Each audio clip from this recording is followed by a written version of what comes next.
കാസർഗോഡ് തിരുവനന്തപുരം 6-വരി പാത പൂർത്തിയാകുന്നതോടെ ടൂറിസം രംഗത്ത് വൻ കുതിച്ചുചാട്ടമുണ്ടാകുമെന്ന് മന്ത്രി മുഹമ്മദ് റിയാസ്.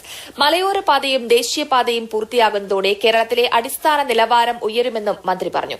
സംസ്ഥാന ടൂറിസം വകുപ്പ് സംഘടിപ്പിച്ച gateway to Malabar tourism B2B സമ്മേളനം ഉദ്ഘാടനം ചെയ്യുകയായിരുന്നു അദ്ദേഹം.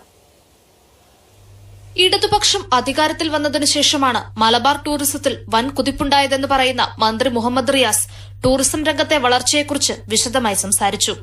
ടൂറിസം രംഗത്ത് കേരളം മത്സരിക്കുന്നത് മറ്റ് സംസ്ഥാനങ്ങളുമായല്ല, മറിച്ച് വിദേശ രാജ്യങ്ങളുമായാണ്.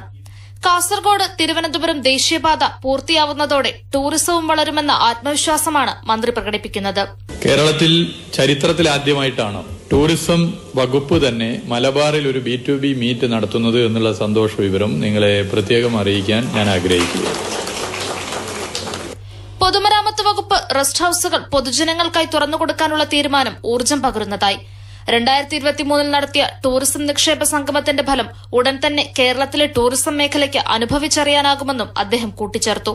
കേരള ടൂറിസത്തെ ഗോവയുമായി താരതമ്യം ചെയ്യുന്നതിൽ അർത്ഥമില്ലെന്നാണ് കോഴിക്കോട് ജില്ലാ കളക്ടർ സ്നേഹിൽ കുമാർ ചടങ്ങിൽ പറഞ്ഞത്. മാതൃഭൂമി ന്യൂസ്, കോഴിക്കോട്.